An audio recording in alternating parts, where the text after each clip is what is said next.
It's Real Fit Radio with B and J.LOU. If this is your first time listening, welcome. And if you're a returning listener, welcome back. Good morning, good afternoon, and good evening, ladies and gents. I'm feeling good. I'm checking with you. How you feeling? Feeling good. Highly favored, blessed, no complaints, no ailments that I can't take care of. In my right mind. What more could you ask for? Who could ask for anything more? And I can't say the rest because we would need to be sponsored by them. That's a car commercial. Before my time, during my time, or what? I don't know. It probably was during your time, but I don't know. However, I'm going to speak in advance that we will have sponsorships at some point. So I'll be able to say certain names, brands, all kind of stuff. Oh, yeah. That'll Speak happen. it into existence. Oh, yeah, it's coming. Playing with the big boys now. I can't get that out of my head. Well, I'm glad that we are both in good spirits. That's always a great thing. With everything going on in the world today, if you're able to still smile and get up and complete a couple of things on your to-do list, doesn't have to be all of it. You win the day. Yay! So without further ado, we're going to go ahead and jump into, as you put it, Lou, the meat and potatoes. Why you guys came, what you want to hear. Straight to it. Straight to it. So, I love music. I know you love music. Music is universal. I mean, if you don't have something in common with somebody, you might be able to find some type of song, even if it's in a different genre, that you like. I like that. Sometimes when you don't even like the sound, you can relate to the words. Like you feel, I relate or I understand that. So today we're talking about, is lyrical content important anymore? Because some of the stuff I hear, I'm cringing. The beat will pull me in, but then I'm like, ooh, what is this? What am I listening to? I'm open to hearing just about anything because I think that it's a beautiful gift for an artist to share experience through lyricism, because that's what I think is happening. Right. Sometimes you get an artist is the producer, they're able to do they're really talented, the beat, and then they bless the track. But for some things, it's interesting because I find that most of the time it's separate. You have somebody that produced the track, and then you have the actual artist. I know you're a Hans Zimmer fan. Oh, yeah. That composer, I mean, those tracks, you just feel it. It's amazing. We've been fortunate enough to see him live and in concert, and I would have never even thought of doing it if it weren't for you, and it was just an amazing experience. I just feel like hearing that, the composing, like the producer, then you have the artist jumps on the track, and it's like, ooh, hopefully it's a beautiful marriage. But some of the stuff I've been hearing lately, man, I feel like I've been hoodwinked and bamboozled. I hear something, a track will come in, and it's like, ooh. And then the stuff I hear is just like, why'd you say that? I don't want to leave it to the assumption of it being profanity or overly sexualizing men and women. It's not that. Because I like a good song where they're talking about sex, depending on how they do it. You got to be slick with it. But I'm just hearing stuff that lacks a lot of creativity. People recycled hooks. You don't even have a hook on there that you've done. It's like, I heard this before.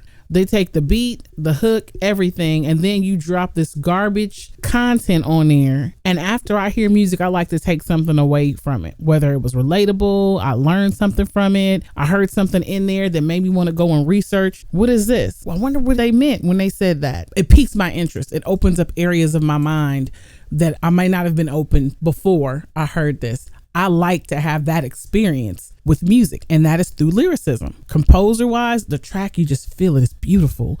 But when somebody sits on that track and they start talking about whatever experience we are so fortunate enough to hear them share with us, that's a wonderful thing.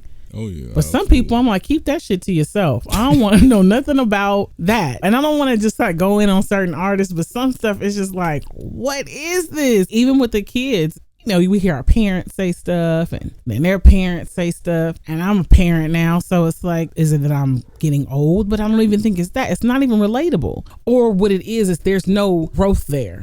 I'm not getting anything from it.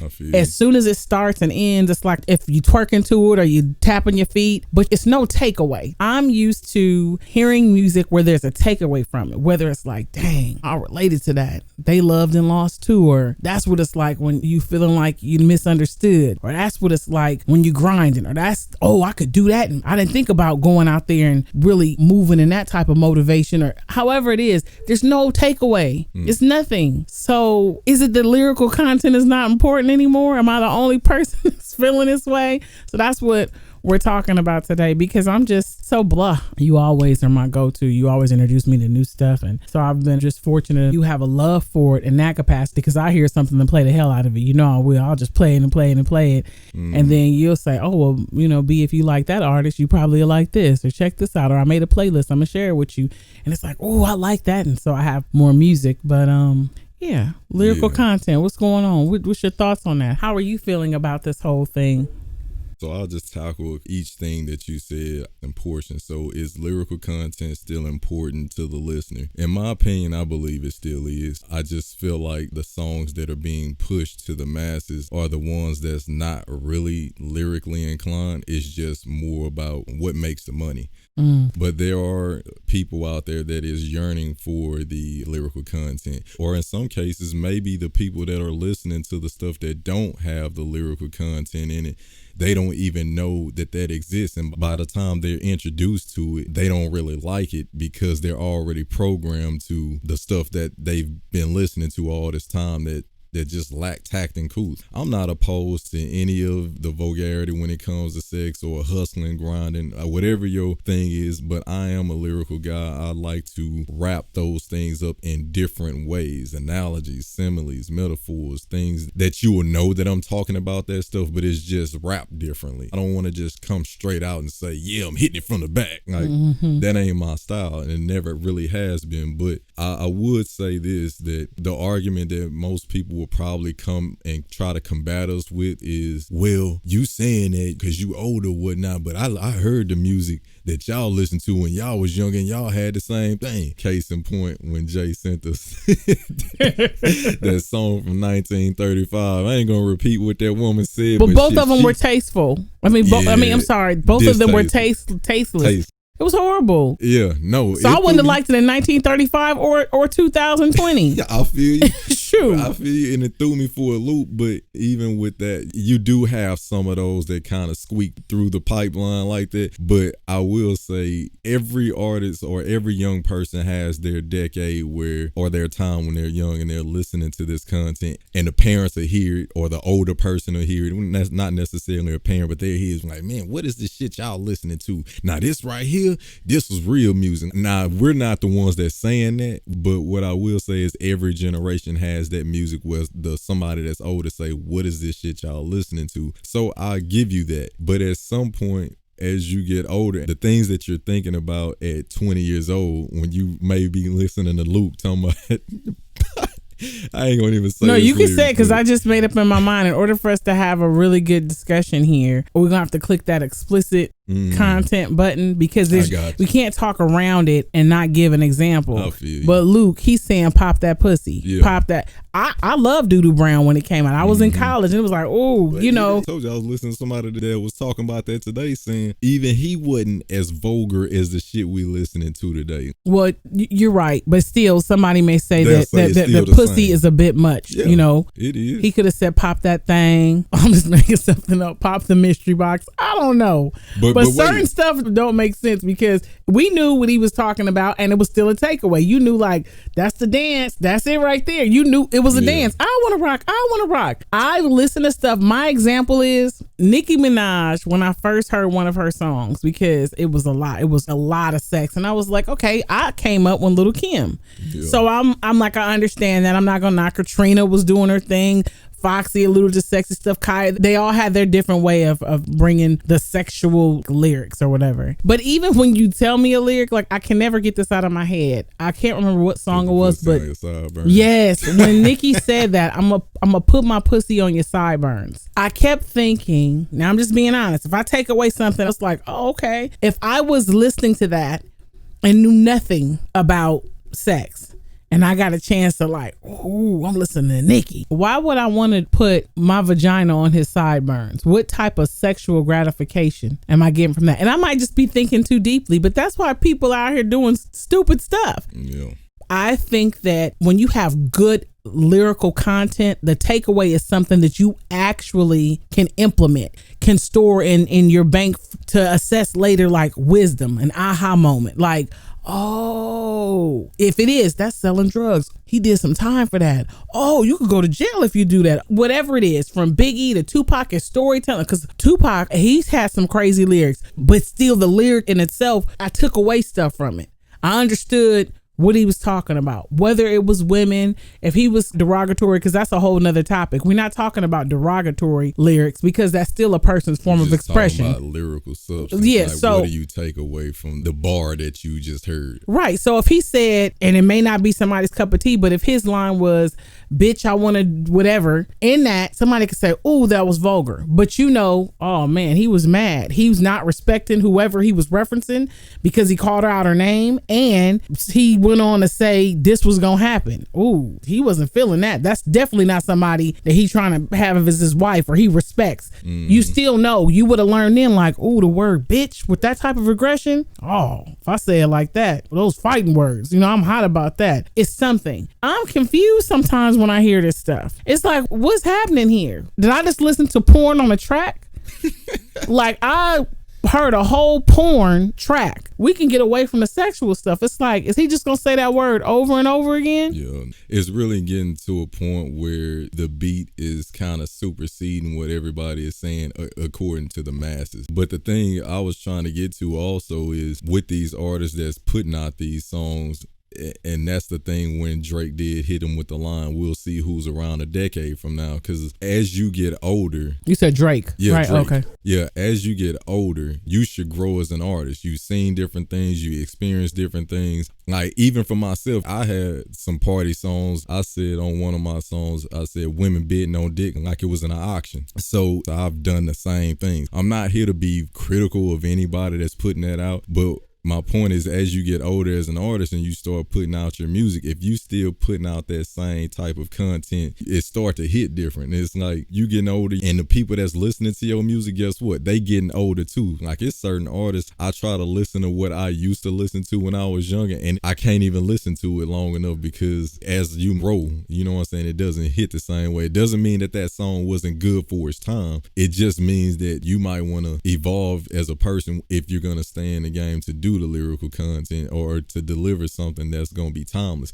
And a lot of these songs are not really timeless like that. Like, after some of these songs drop, a few months later, it's something else, and that's no longer even relevant. And then something else you was talking about, like, I would like to challenge you guys that's out there in the world that really listen to these songs. I know they've done it before, but take some time out and go either Google, or if you want to, write down what these people are saying, and then take the beat away and read what you just heard and tell me if they hit the same way. And that's what we're talking about. Like, and some of the stuff that these guys and girls are saying is just, it ain't enough swag for me in the world for them to get away with some of the shit they be saying on these songs. Sometimes all I can do as an artist and be like, I'm not gonna knock you. If it worked for you, it worked for you, but I don't have to subscribe to it, because we live in a very sensitive time now where if you say I don't fuck with that song, it's like, oh, you a hater. I mean, no, it's just not a hater. It's just not my sauce. I like steak and you like serving fried chicken. It doesn't make me a hater because I don't listen to your music like that or I don't subscribe to it. It's just I have a different taste. It is an interesting thing. I like how you said I like steak and you like serving fried chicken. Yeah. No, but I'm laughing because you're eating steak. They're serving food to somebody. you just made it like you're not even.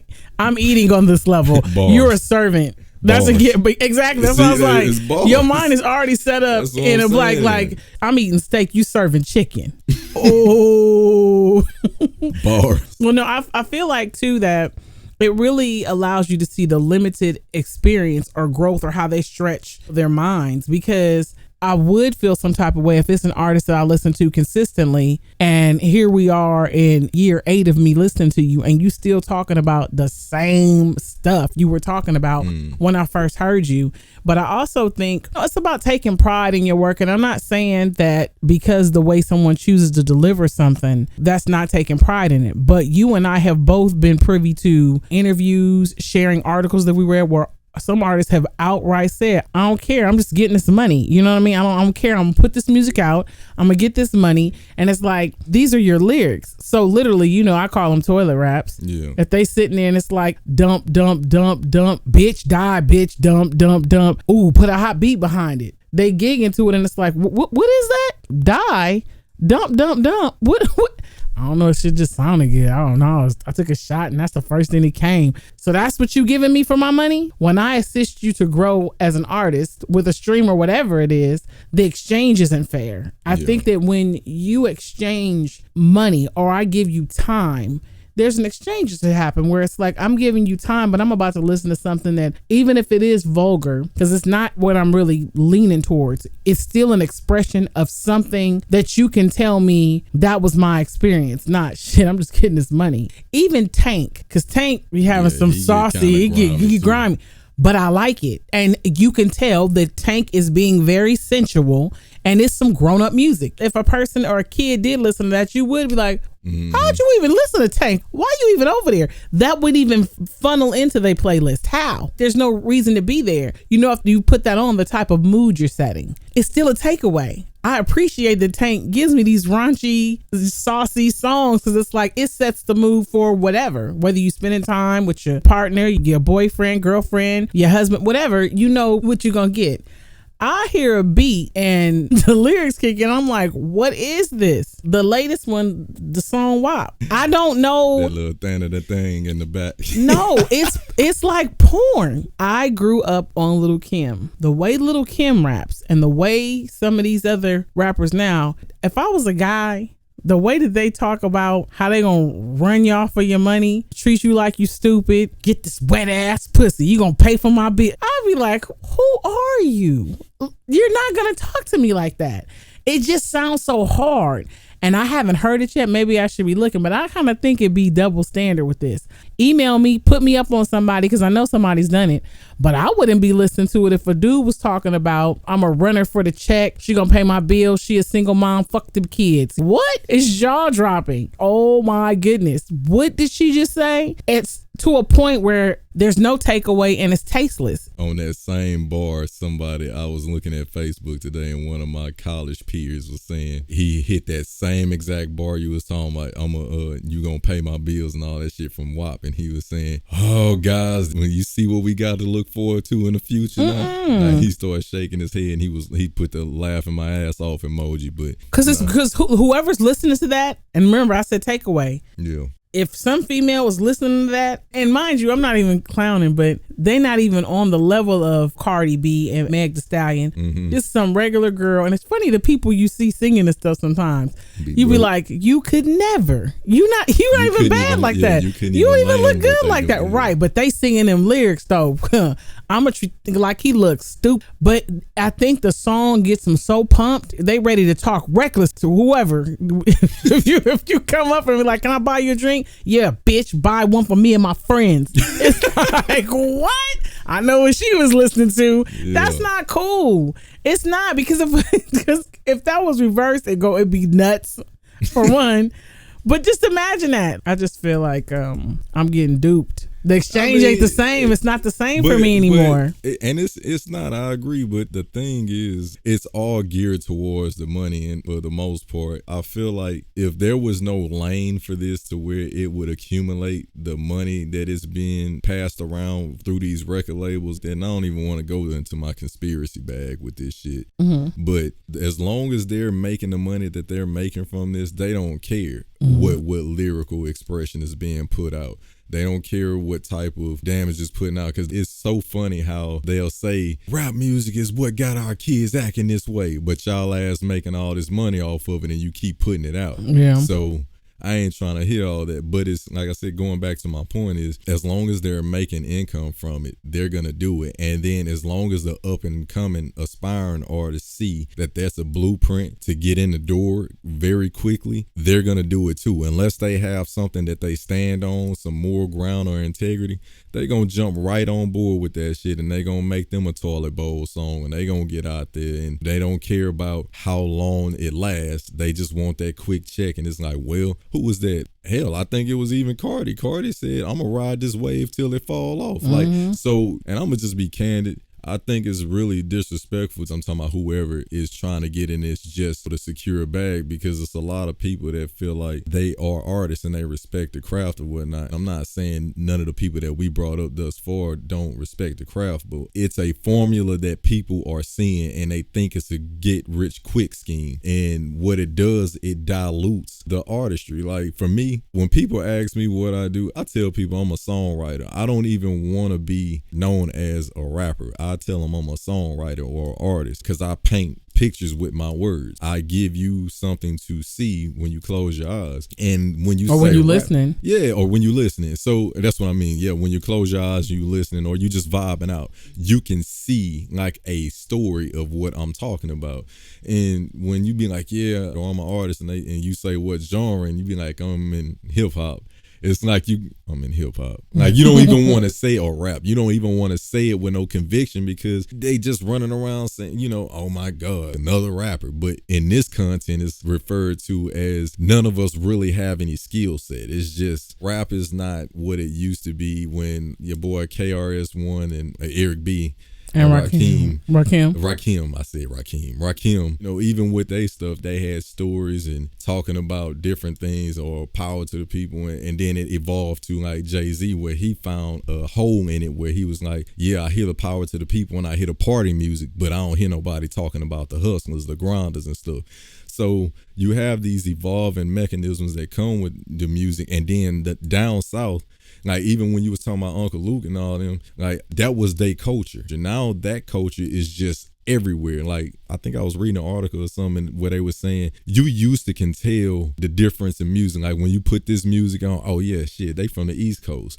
You put this music on, that's down south. Now it's just everybody's like, oh shit, there's some hoes in this house. Let's get it. You can't even differentiate the styles and music or the region because everybody is trying to go on this blueprint of let's just make something that people can bob their head to. I don't care if they fall dead on pill popping. Like let's just say pill pop.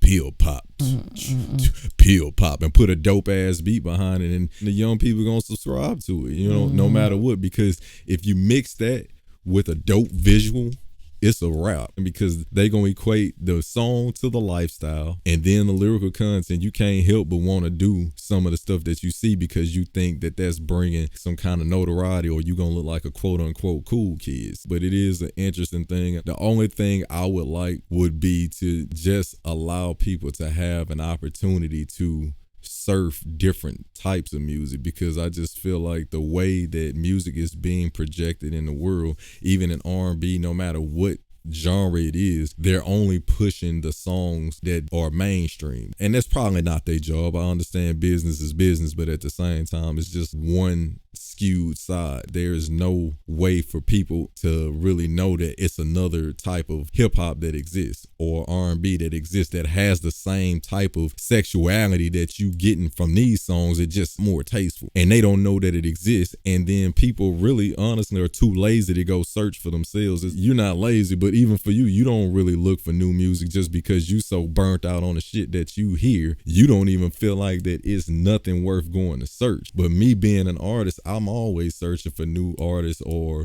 things that I haven't heard, because it not only keeps me up to date with what's going on, it just allows me to realize from a business standpoint, because I understand I won't be an artist forever in that terms of being in the forefront. I may want to showcase an artist and I'm in the background, but if I don't know that they exist, then it won't happen. So I'm always listening to different music, and I share it with you because it's like, yeah, she needs to know it's somebody in 2020 that's young and they got some lyrical substance that she can rock out with. I just would like the balance to be there to where you're showcasing not only this mainstream stuff what we talking about with the WAP. I ain't gonna lie to you, I don't subscribe to that joint. I mean, it's a dope beat. I will say it is a dope ass beat. It reels you in, but I'm not subscribing to them lyrics, and it ain't even because I'm some simp that don't like vulgarity. But yeah, I feel where you coming from. It's a new day and age, and we're kind of outnumbered by the marketing schematics a little bit for the lyrical content that's being exposed and the ones that's kind of in the dark until somebody shares it. So, yeah.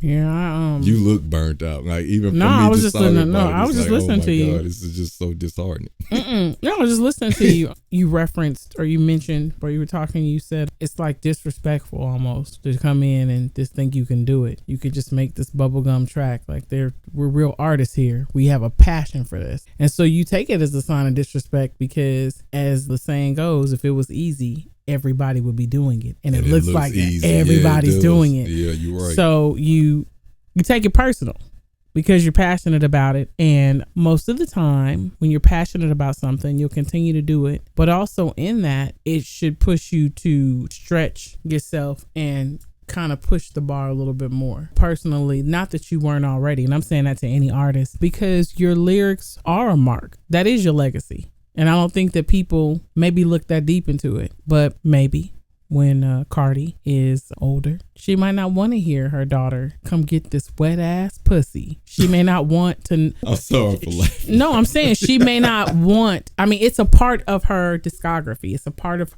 her body of works. But I think as you grow, there's some things it's like, ooh, we just read when Jay-Z was saying like, you put that on my head. Jay-Z said he looked back and when he read the words to Big Pimpin', he was like, what kind of animal would say something like this? Like, what? But when he was doing it, he didn't see it that way. But that's just a mark of growth. He got older. He got two daughters now. Yeah. 2 daughters, 1 son. He probably don't want his son growing up being a womanizer. Well, do you remember too that I think he said he wasn't going to reference bitch anymore in his songs once his daughter was born, the first one. You told me about that as well. It was a while back. But I mean, I just don't want to be slighted when I have this interaction with artists. And I'm sure there's somebody out there that like, shit, WAP, go. I got exactly what I came for. I feel you. But I think I'm looking at a microwave hot pocket versus a Thanksgiving spread where you got all the fixings and it took time to took the turkey and you base it and you put it in there and it's cooking for some hours and making hot water cornbread and you grating the cheese for the macaroni. It's just like, it's substance. If you had your pick between either of those meals, whatever it is, everybody we could just equate it to fast food or a home cooked meal. I feel like some of these lyrics are fast food and it's nasty and I don't want it and I want my money back. I want to talk to the manager, you know? So that's where I'm at with it. Lyrical content. Is it important? I think it is. No, I definitely believe it is. And to some people, it won't be until later. Yeah, I was going to say, and as you grow as an artist, if you didn't know at one point, you will. You'll see. Yeah. It's important. That's your mark. That's your legacy. And maturity and wisdom, that's just life. Maturity is a choice too. And what's the point of having knowledge if you lack the implementation? So some people know, like you said, fuck it, that's not what's selling. I'm going to have to do what's selling. Mm-hmm. But you said with Drake, you see who's around a decade from now. So yeah, that's pretty much it for me. If you have any questions, comments, concerns, you want to keep this conversation going, you want to shoot us an email about some artists, like you haven't heard this person or what about this one, we're always open to that. You can email us at realfitradio@gmail.com. Our podcast drops every Monday. You can catch the latest snippet on our Instagram at realfitradio, and we're on all the platforms now. Mm-hmm. If there's someplace you can't find us, shoot us an email and let us know. As always, we hope this inspired, impacted, or empowered someone. Until next time.